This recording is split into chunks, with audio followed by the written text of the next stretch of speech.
Scream 6 is the continuation of the Scream franchise. It is once again directed by the founders of Radio Silence, who have done other films such as Ready or Not and Scream 5. The survivors from Scream 5 decide to go to college in New York City, where they are all dealing with their trauma in different ways.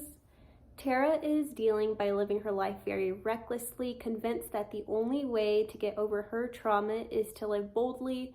And Sam is dealing by hyper-focusing on Tara and basically becoming a helicopter sister. And then the twins, they're just vibing. They are having the college experience when all of a sudden there's ghost-face murders happening around them again. And they are trying to convince themselves that it has nothing to do with them, but of course it does. Really appreciated the fleshed out sister dynamic in Scream 5. That's what really grounded the movie for me and made me love it. So I'm very happy to see that that's something they're continuing to do in Scream 6.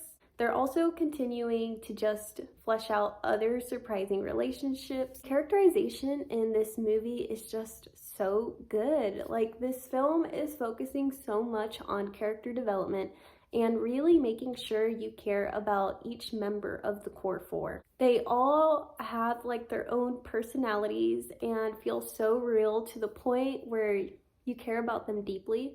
I personally care about them as much as I did Gail, Dewey, and Sydney.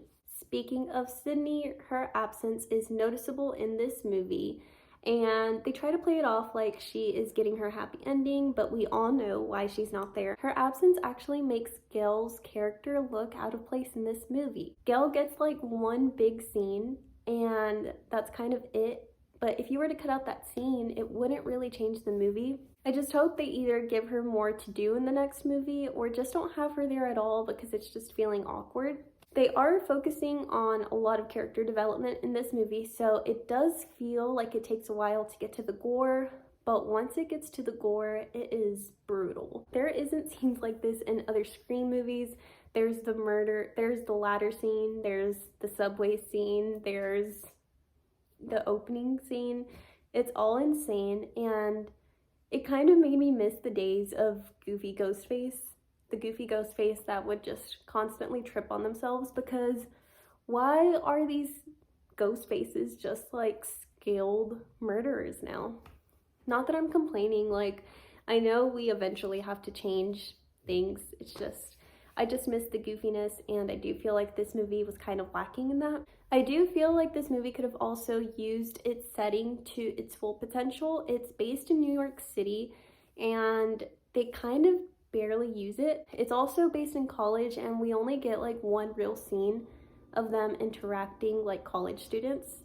I feel like that was a missed opportunity. I really like the use of college in Scream 2, so I was hoping that that's what they were gonna do in this one. I know people hated Melissa Barrera's performance in Scream 5. I personally did not mind it, but she is way better in this movie, and I'm so excited to see what they do in Scream 7, because I need to see her just full out, like, rage filled, I don't know, like, I need to see her angry. It was really fun. I love Scream so much. I could use like 15 more of these, and I hope eventually they jump the shark like the Stab movies in Scream 5.